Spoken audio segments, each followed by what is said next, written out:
Olá, pessoal, sejam muito bem-vindos a mais um episódio do Dose que Conecta. Meu nome é Estela Maris Maciel e vou conduzir mais um bate-papo do videocast da Unimed do Brasil. Hoje estão conosco o Dr. Marcos Cunha, que é diretor de Gestão de Saúde, Regulação e Eventos da Unimed do Brasil e presidente da Unimed Sul Paulista. Também com ele está aqui ao nosso lado o presidente da Unimed Curitiba, o Dr. Rached Traia. Então sejam muito bem-vindos. O nosso tema hoje é TEA no sistema Unimed, protagonismo, inovação e cuidado qualificado. O cuidado ao TEA, ele desafia modelos tradicionais de assistência e exige integração, escuta e compromisso de longo prazo. Atualmente, 91 Unimedes contam com recursos próprios para atendimento de TEA, com um total de 144 espaços da marca para atendimento espalhado por todo o país, 23 com serviços exclusivos para o TEA. Então, o nosso bate-papo hoje começa aqui e a gente quer saber, conhecer duas experiências, né? São diferentes as experiências, mas convergem aí para o mesmo propósito do sistema Unimed, que mostram como esse cuidado ele pode evoluir. Então, cada Unimed, né, doutores, chegou ao cuidado estruturado em TEA por caminhos diferentes, como eu falei. Então, vocês podem comentar um pouquinho esse contexto, como que se deu essa origem aos modelos em suas cooperativas e como foi o aprendizado no início dessa jornada. Obrigado pelo convite, é um prazer a gente poder discutir sobre um assunto tão polêmico e palpitante quanto o TEA. Na Unimed Sul Paulista, o nosso início foi ali 2016, 17, com a entrada de uma liminar pedindo essa terapia, que para nós era uma novidade absoluta, a gente desconhecia isso, e a gente recebeu a primeira liminar, encaminhamos o paciente para a rede, em menos de 30 dias a gente recebeu a segunda liminar, e aí nós já tivemos a impressão de que isso teria uma demanda muito aumentada e partimos para ter um serviço próprio, um início de um serviço, porque a gente já considerava que o mercado ia ser muito disputado e muito feroz em termos até de protocolos e de custo. E nós começamos com uma sala pequena dentro da nossa fisioterapia e caminhamos ao longo do tempo. Para hoje a gente tem uma clínica inteira, um prédio todo voltado para essa terapia. Foi mais ou menos esse o caminho durante esse nosso período. Igualmente agradeço o convite da Unimed do Brasil para a gente estar participando de um encontro importante e relevante como esse. E como dito pelo Dr. Marcos Cunha, acho que o início de todos nós foi igual.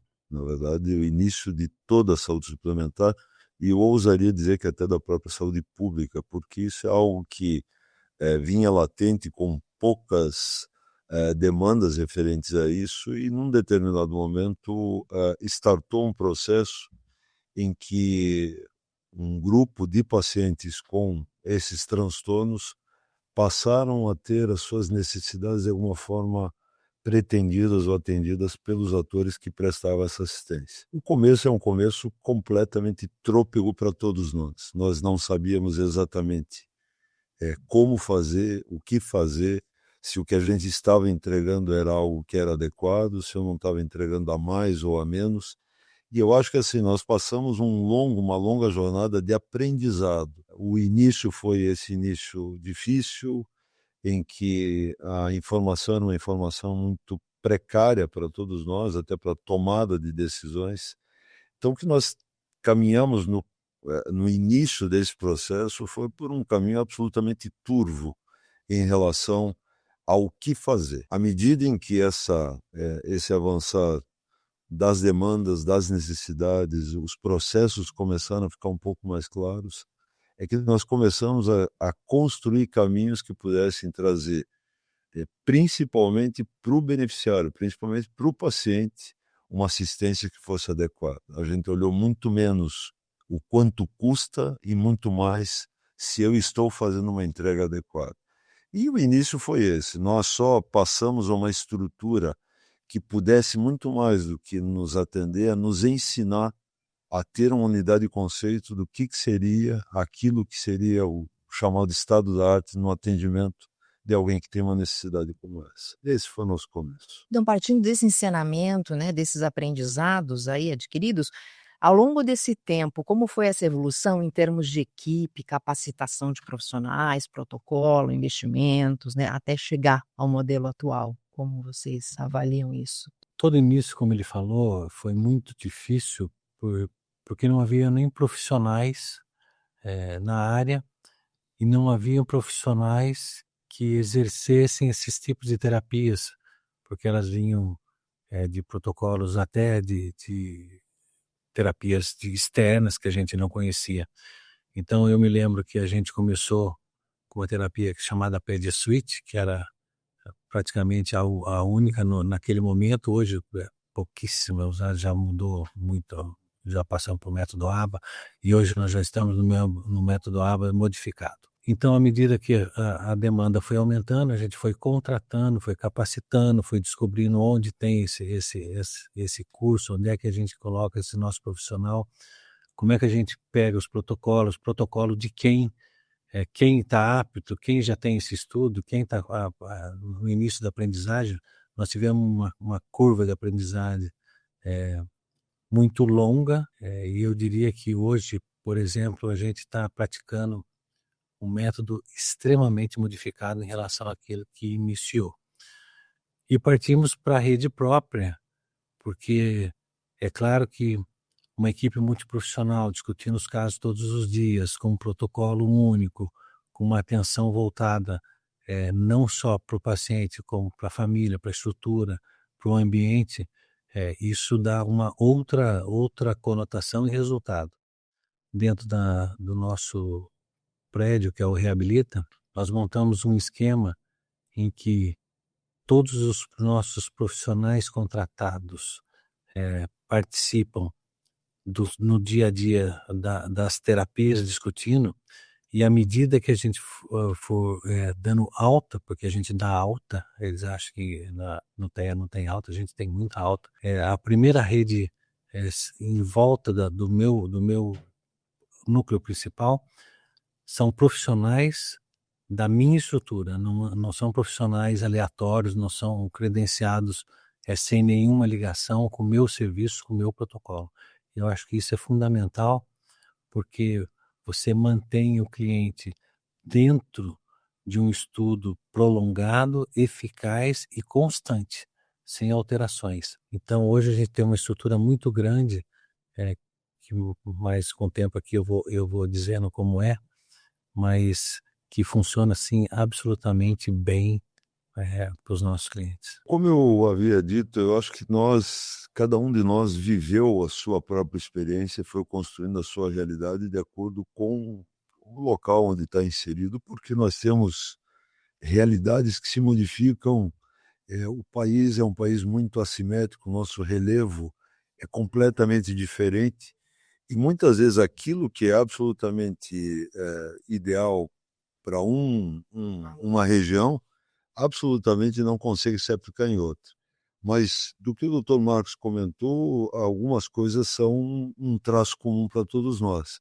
Quando essa demanda se avolumou e a gente começou a ver isso chegar de uma forma, eu diria quase que em progressão geométrica ao longo dos anos, a primeira coisa que aconteceu é que nós não tínhamos e não temos rigorosamente uma qualificação profissional para poder fazer frente a essa demanda naquele momento. Então havia uma carência desses profissionais, havia uma necessidade da própria academia, as escolas, elas não tinham mais essa formação, então algumas faculdades importantes, concursos que tinham sido paralisados ao longo dos anos, caso de fonoaudiologia, terapia ocupacional, que são elementos, assim, são basilares para que você possa construir toda essa jornada da terapia. Então nós fomos, ao longo desse período, e aí eu diria assim que a persistência, mas a visão do propósito que a gente queria no final de tudo isso,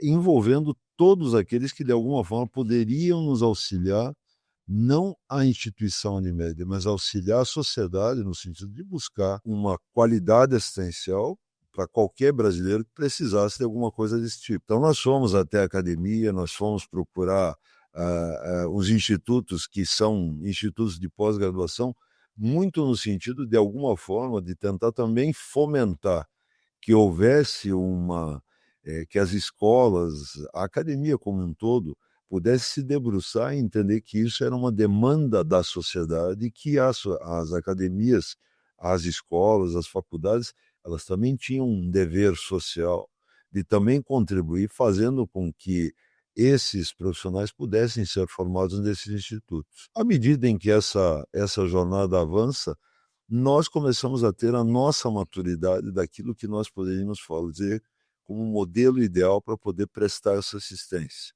Como disse o doutor Marcos, existe muito mito em relação ao tratamento deste tipo de paciente. Um deles é o grande mito de ele terá alta algum dia, ele terá um desfecho em algum dia. Então, isso tudo são coisas que nós estamos, ao longo desse período, aprendendo a como construir essa realidade.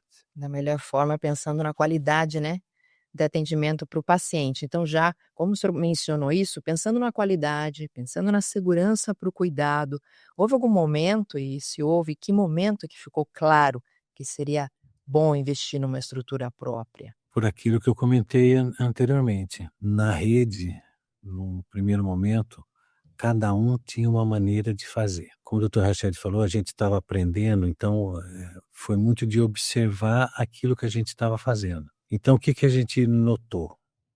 No meu prédio, nos consultórios, nas clínicas, a gente aplicava um método para sociabilizar um paciente TEA. E aí a gente viu o seguinte: como é que faz isso numa sala 3x3, um profissional e um paciente? Como sociabiliza desse jeito? Que era o que todo mundo fazia. Aí nós partimos para alguns experimentos. Nós fizemos uma missão para a Inglaterra, e na Inglaterra a gente tem muita diferença, né, da metodologia, mas eles só fazem domiciliar. E eu disse a eles, num determinado momento, que a gente tem os nossos prédios, que a gente tem ambientes simulando uma casa, para fazer o manejo dentro de um ambiente parecido. E eu me lembro que o professor lá me disse assim: mas vocês fazem uma casa porque eles não têm casa? Ele falou assim: claro que tem. Ele falou: então para que você faz uma casa? Então, quando nós voltamos, a gente começou a aplicar o método a domicílio, o que seria impensável numa rede credenciada. E os resultados são absolutamente fantásticos. É uma outra dimensão. Então, ao longo do tempo, e ainda hoje a gente vem aprendendo e modificando os protocolos, os tratamentos, baseado na observação que a gente tem diariamente com os nossos portadores. Então, como o doutor Marcos comentou, já pegando esse gancho aí da questão do atendimento domiciliar, o Unimed Curitiba também, né, fala muito em acolhimento e segurança. Como esse olhar, então, para o ambiente e para a família aparece no modelo acolher? Eu acho que assim, um pouco disso tudo. Na verdade, nós somos complementares nas informações que a gente tem. Cada um de nós ou avançou num determinado momento antes ou depois, mas a evolução ela acaba tendendo para as mesmas soluções. Nós, de alguma forma, desde o início desse processo, estou falando lá em 2017, quando se iniciou o conhecimento, o aprendizado em relação a isso, que nós também aprendíamos a como prestar esse atendimento. Porque a gente não pode deixar de considerar que um paciente, um indivíduo que tenha um transtorno como esse de neurodesenvolvimento, existe um elenco de coisas que orbitam esse problema. Não é a doença em si, o problema em si. É a escola, é a família.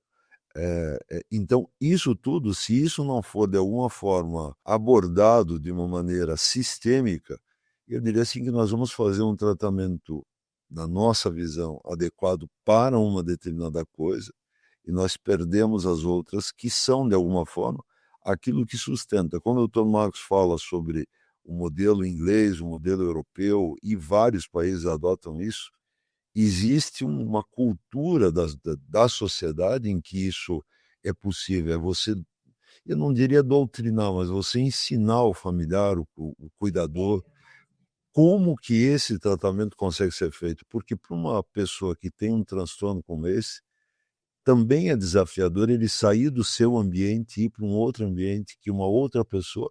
Então, às vezes, e a gente tem isso cada vez mais sendo sedimentado, você fazer esse, aspas, treinamento dessas pessoas que são próximas no dia a dia, ela surte um resultado muito mais efetivo do que você simplesmente mobilizar a criança, o pai, a mãe, a avó, a tia, alguém que vai levar e vai ficar esperando.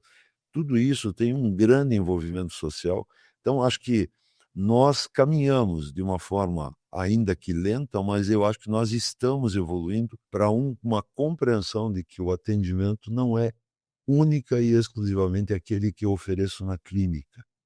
Ele precisa ser muito mais ampliado, e aí envolvendo a sociedade, a família, assim por diante. Estendendo toda a sociedade, né, doutor Marcos? Então, como na sua visão se estabelece esse vínculo de confiança com os cuidadores, com a família? Como ele falou, a gente tem as experiências todas muito parecidas, né?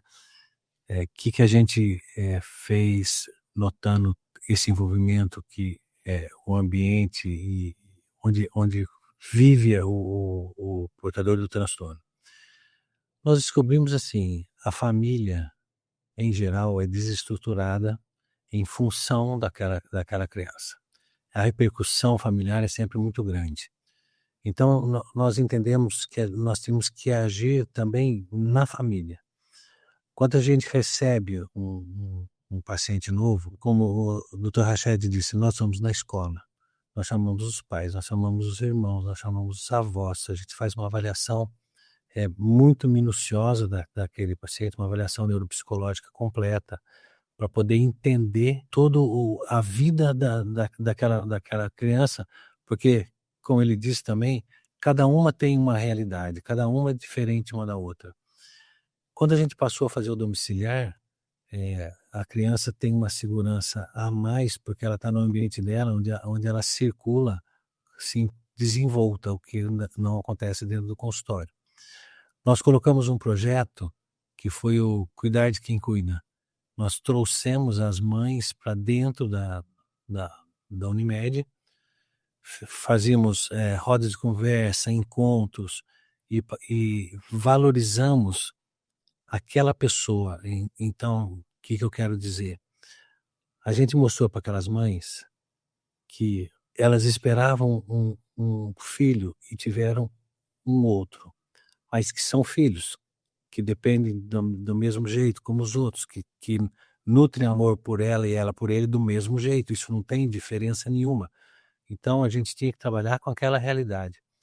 Nós incentivamos o retorno à vida laboral das mães, à vida social, à vida sexual, que a vida ela continua, que a vida não mudou nada.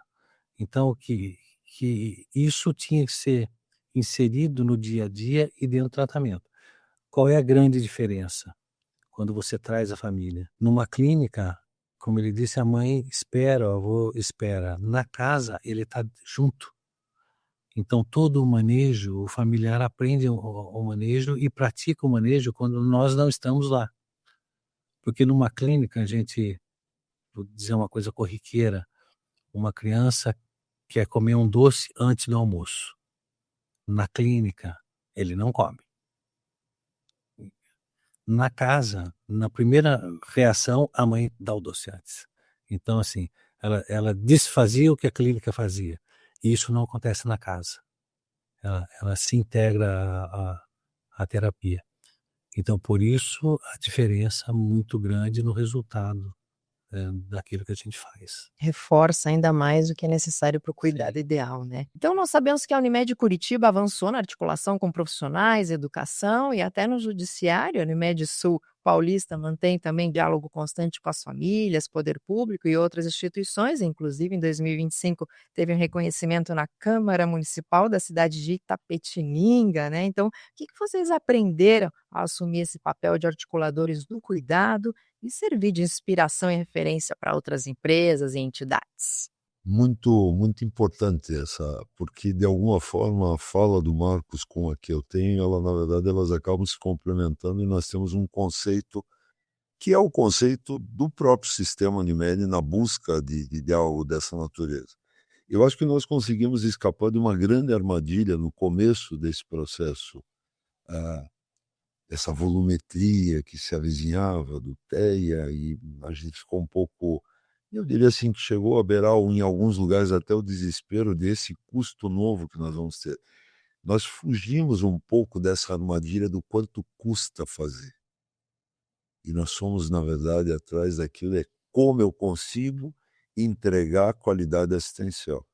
Quando o Dr. Marcos fala de toda essa jornada, essa experiência da família, do cuidador, do parente, isso é algo que realmente tem como principal propósito entrega de assistência. Eu não estou muito preocupado com o quanto vai custar. Eu quero, na verdade, que aquele indivíduo tenha a melhor forma de ser atendido dentro das suas necessidades.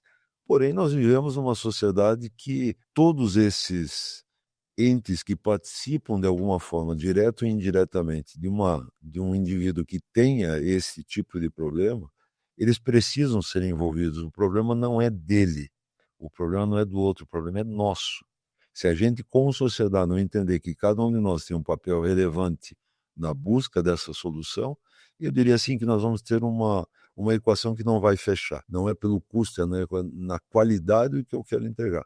Você tem que envolver, e nós fizemos isso ao longo desse período, e no ano de 2025, e 24 e 25, várias jornadas que foram feitas exatamente para envolver todos aqueles que de alguma forma têm uma interferência.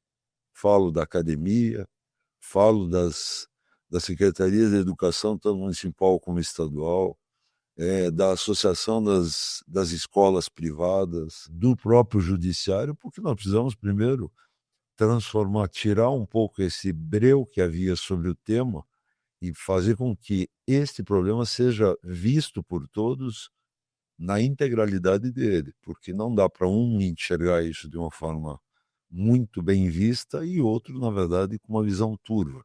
Então, nós precisávamos trazer todos para a mesma mesa para que nós pudéssemos entender que esse é um problema nosso, é isso que nós precisamos colocar. O problema é coletivo, é um problema da sociedade.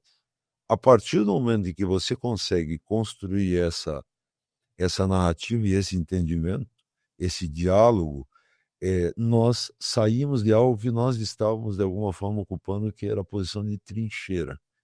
Eles contra nós contra eles, não. Nós precisamos entender que esse é um problema de todos nós. E a partir do momento em que isso acontece, a nossa experiência com um propósito no sentido de construir uma realidade, é que faz com que a gente chegue em 2026, uma realidade tão bonita como essa que o Dr. Marcos está contando, da experiência dele, porque é isso que, de certa forma, vai se transformar num conceito modelar de atendimento, que uma pessoa como essa, que tem um transtorno de neurodesenvolvimento, ele é um indivíduo plural nas suas necessidades. Se você não envolve esses atores, nós vamos sempre estar entregando parcialmente alguma coisa, o todo fica de lado. E acho que é essa a busca que a gente faz. Dr. Rajesh, então, fala muito nessa soma de responsabilidades, né? E a gente vê, então, quanto é importante quando o cuidado deixa de ser, então, só responsabilidade da saúde e passa a ser uma responsabilidade compartilhada, né? Então, doutores, quando olhamos para esses resultados, custos, que não é tanto o propósito, né? Mas custos também, números, segurança assistencial e satisfação das famílias, o que mais comprova que esse modelo funciona, se os senhores pudessem pontuar? Vou pegando um gancho do finalzinho. Na Unimed, o Dr. Rached fala disso, e com toda razão. Na Unimed nós aprendemos que se você aposta em economia, isso não dá certo. E se você aposta na qualidade do atendimento, isso por si só, ao longo do tempo, o custo despenca, porque você fez a aposta naquilo que deveria ter, que é o correto. Como é que a gente percebe isso? Como você está perguntando, como é que a gente vê o resultado? Por observação pura. Eu vou te dar um exemplo de uma outra ação que a gente fez. Nós pegamos mais de 100 das nossas crianças e levamos para uma fazenda, escola. Contratamos uma trupe que vieram de Circo de Pica-Pau Amarelo e montamos o sítio do Pica-Pau Amarelo dentro dessa fazenda e soltamos as 100 crianças. As mães junto, os profissionais ali, mas soltamos. Naturalmente, elas começaram a se dirigir para a horta, para os animais. Tinha uma cena de teatro para teatro, tinha um piano, foram tocar um piano. E elas interagiam, as crianças, umas com as outras, sem interferência nossa. Sem levar, sem dizer o que fazer. E o que a gente via? Por exemplo, nós tínhamos uma criança com seletividade alimentar e pânico de galinha. Muito bem, nessa fazenda tinha um galinheiro com 200 galinhas. O Visconde de Sabugosa, que é uma espiga de milho, falou para essa criança assim: eu preciso atravessar o galinheiro, mas eu tô com medo porque eu sou milho e as galinhas vão me comer. O que eu vou fazer? Essa criança com pânico de galinha pegou na mão dele e falou assim: vem comigo. Atravessou o galinheiro levando coisa. Olha que legal. Que resultado nós teríamos dentro da salinha 3x3, como eu falei? Nenhuma. Então, o que a gente aprendeu? Como eu falei no início, sociabilizar é isso, é colocar eles junto, as pessoas convivendo e compartilhando aquele ambiente. Então, o que nós pensamos? A gente estava até procurando um acompanhamento científico para dar sentido a isso legalmente. Mas a gente, na nossa observação, nós modificamos o método inicial de uma forma, obedecendo a metodologia, mas a gente modificou de uma forma espontânea, baseado naquilo que você está enxergando. Então, por isso que eu falei que a gente tem a gente tem resultados muito promissores por conta dessas ações que a gente está fazendo. Dentro da cidade, como você falou, por que a gente viu que dá certo? Nós passamos a ser chamados, então a gente dá treinamento para profissionais do poder público, a gente divide reuniões com o judiciário, nós chamamos os advogados, os que mandam as liminares, para mostrar para eles que nós somos extremamente legalistas, a gente faz o que tem que ser feito. O que não pode fazer, o que não dá resultado. O que não dá resultado é você botar uma criança 8, 9 horas dentro de uma clínica o dia inteiro, fazendo um monte de terapia, quer dizer, não tem vida social, não tem vida escolar, não tem outra vida, não sei aquilo, que aquilo não é apropriado, que aquilo não traz resultado nenhum. Que às vezes você fazer uma sessão um dia, passar 2 dias, enfim, você ter essa maleabilidade é muito melhor do que aquela imposição das terapias, aquilo não funciona.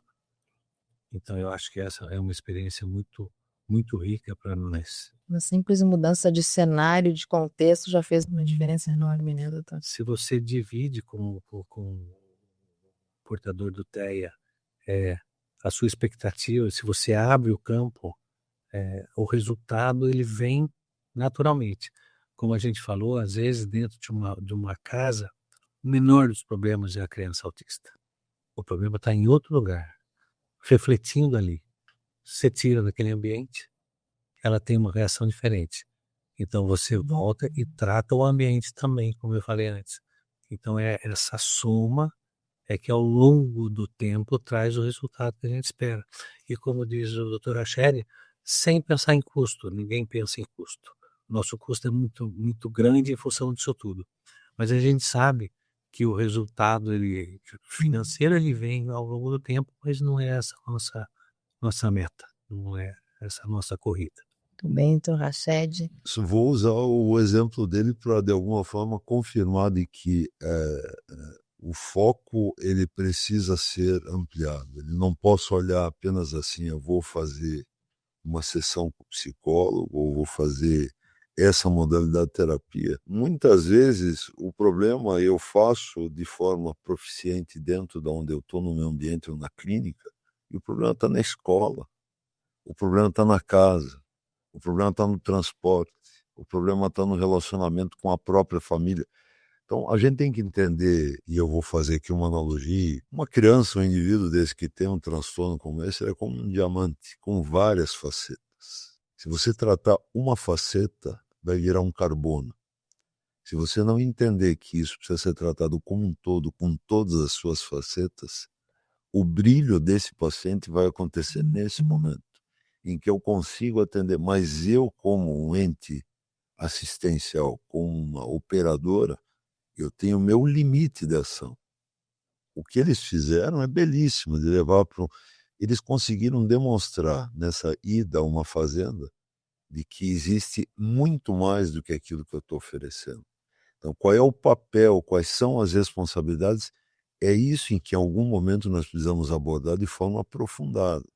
Qual é o papel da escola, o papel do Estado, qual é o papel do judiciário, qual é o papel desse, daquele, porque esses papéis eles são complementares para fechar essa cadeia e você poder entregar a integralidade daquilo que precisa um indivíduo como esse. Boa comparação essa sua do diamante, né, um olhar amplo, né, para Isso. todas as áreas onde o paciente está inserido, né. Muito bem, então se vocês tivessem que deixar uma mensagem aqui para as outras Unimedes, para quem nos assiste, que estão pensando ou já estão estruturando e amadurecendo, né, o cuidado ao TEA, que aprendizados não podem ser ignorados, principalmente para quem está pensando ou está estruturando inicialmente aí um atendimento? Todo início ele deve ser dentro da clínica. Eu falei dos ambientes, mas eu tenho a clínica e eu trago todo o início para dentro da clínica. O que eu hoje aconselharia? Eu tenho uma certa facilidade, porque eu tenho 340 crianças, sou uma Unimed de médio porte hoje, que eu tenho facilidade na minha cidade para transitar e fazer o domiciliar e a coisa toda. Mas eu diria para não focarem muito no prédio, não foca muito na estrutura física ali. Ela é importante, a gente tem que ter, mas ampliar esse olhar para a família, ampliar esse olhar para o ambiente e a sociedade como um todo. Se você não faz isso, a terapia, o tratamento ele fica capenga, ele não fecha. Então, assim, dê atenção integral para a família. Não é pro autista, é para a família. Isso é que traz o resultado que a gente espera. E a confiança que você ganha da família em relação, porque a família é muito desconfiada, né? A família ela vem sempre se defendendo de todas as ações, achando que a empresa não quer fazer, que ela não faz as 10 terapias por dia porque ela quer economizar. Esse é todo o nosso início. Quando você ganha a confiança da família, eu vejo meus profissionais falarem assim, que a satisfação do profissional é imensa, porque ela enxerga o resultado no trabalho que ela realiza. Então eu sugeriria, assim, deem bastante atenção a áreas externas, a ambientes coletivos, a não individualização do tratamento. Como eu disse que no início é necessário esse suporte. Mas eu diria para ter um olhar mais abrangente, mais aberto e aberto a novas experiências e experiências que surpreendam. Elas vão acontecer, com certeza. Muito bem. Doutor Rached, qual a sua mensagem para incentivar quem está começando ou pretende começar? Olha, a minha mensagem eu vou dar muito mais do que uma mensagem, uma sugestão. Eu acho que vale muito a pena você conhecer uma experiência de alguém que tem uma jornada estruturada, que passou pelas dificuldades. A Unimed, que o Dr. Marcos preside, ela tem uma experiência exitosa em relação a isso. Por que eu estou falando dele e não estou falando da nossa? Muitas vezes, um ambiente que você tenha um número de pacientes fazendo aquele tipo de terapia, você consegue ser muito mais intimista na informação, nós temos hoje 5.500 crianças fazendo terapia por um transtorno do neurodesenvolvimento na nossa área de atuação. Nós estamos em Curitiba e 25 municípios no entorno. Essa volumetria, de alguma forma, ela acaba diluindo um pouco aquilo que eles conseguem concentrar lá. Mas eu diria assim que a melhor forma de você iniciar é a partir daquilo que já foi feito. Não é reiniciar o processo. É aproveitar a curva de aprendizado de outras estruturas que já vivenciaram acertos, erros, tentativas, para que nós possamos, na verdade, fluir a partir daí, porque esse entendimento inicial, essa maturidade inicial, ela para todos nós foi penosa, ela para todos nós foi custosa, em todos os sentidos do que significa custo. Custo da frustração, o custo financeiro, o custo de não entregar o melhor tratamento.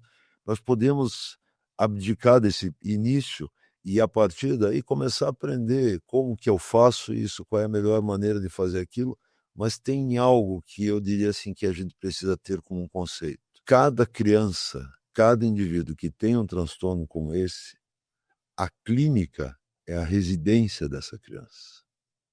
Esse é o melhor ambiente para ser tratado. Então, se eu, no meu caso, tenho 5.500, eu posso dizer que nós temos uma rede extensa de 5.500 ambientes de tratamento. O que nós precisamos é efetivamente transformar cada lar, cada realidade, cada indivíduo como um indivíduo que precisa de um tratamento que é só dele. Ele é único. Não é, muitas vezes, quando você tenta estabelecer um padrão muito largo, para alguns vai funcionar muito bem, para outros não vai funcionar em nada. Mas quando eu consigo individualizar o tratamento, a chance do acerto ela é muito alta. E é isso que a gente precisa, de alguma forma, fazer. São universos diferentes, né? Eu vou complementar uma sugestão prática, que se apostem no profissional neuropsicólogo. Eu diria que se você tem uma equipe de neuropsicólogos eficaz, na nossa experiência, de cada 10 avaliações, a gente tira 6 clientes do espectro. Eles têm coisas completamente diferentes. Às vezes eles não têm nenhum traço do espectro autista e vem com esse diagnóstico. Então esse, dentro da minha experiência na minha Unimed, é o profissional que eu mais aposto hoje, porque faz uma diferença brutal a definição do diagnóstico. E dali para frente você aplica o que é para cada... Porque são outros transtornos que fazem outras terapias. Então esse é um profissional que eu considero assim, de uma importância extrema dentro do nosso grupo. Todos são importantes, mas essa avaliação inicial ela é muito, muito, muito, muito importante, porque ela define a condição. Então eu aposto bastante nesse profissional. Sem dúvida, né? Um ponto muito importante para o diagnóstico, né? Sim. Um falso diagnóstico, né? Tudo bem, então, mais alguma coisa que quer acrescentar? Eu quero propor aqui ao doutor Marcos, aí, como diretor da Unimed do Brasil, que é mais do que chegada a hora de nós fazermos um encontro chamado Como Eu Faço, para poder ensinar os outros a partir da nossa experiência. Eu acho que fica aí um pedido para a Unimed do Brasil que encaminhe. Nós dividimos muito isso, né? Ele falou assim, a gente não começa do zero. Eu visitei vários lugares, a gente visitou e muita gente nos visitou. Essa é a vantagem do sistema Unimed, da nossa rede, da nossa capilaridade. Operação. Esse aprendizado um com o outro. Não faça isso porque comigo não deu certo, faça dessa forma, e isso a gente troca muito. Como eu faço é fantástico. Olha aí, a proposta, hein? Com certeza vai trazer muito, muito aprendizado. Suas dificuldades, mas faz parte. Mas o importante é aprender e seguir evoluindo sempre, né? Então, esses 2 casos, né, mostram que não existe um único caminho, mas princípios comuns, escuta, integração, qualificação e compromisso real com as famílias. E assim, com o cuidado até se fortalece no sistema Unimed. Então, muito obrigada pela participação de vocês, belas histórias aqui, e tenho certeza que esse bate-papo vai gerar muitas reflexões em quem está nos assistindo e inspirar novas ações. Então, muito obrigada também a você que nos acompanhou e até o próximo episódio do Dose que Conecta.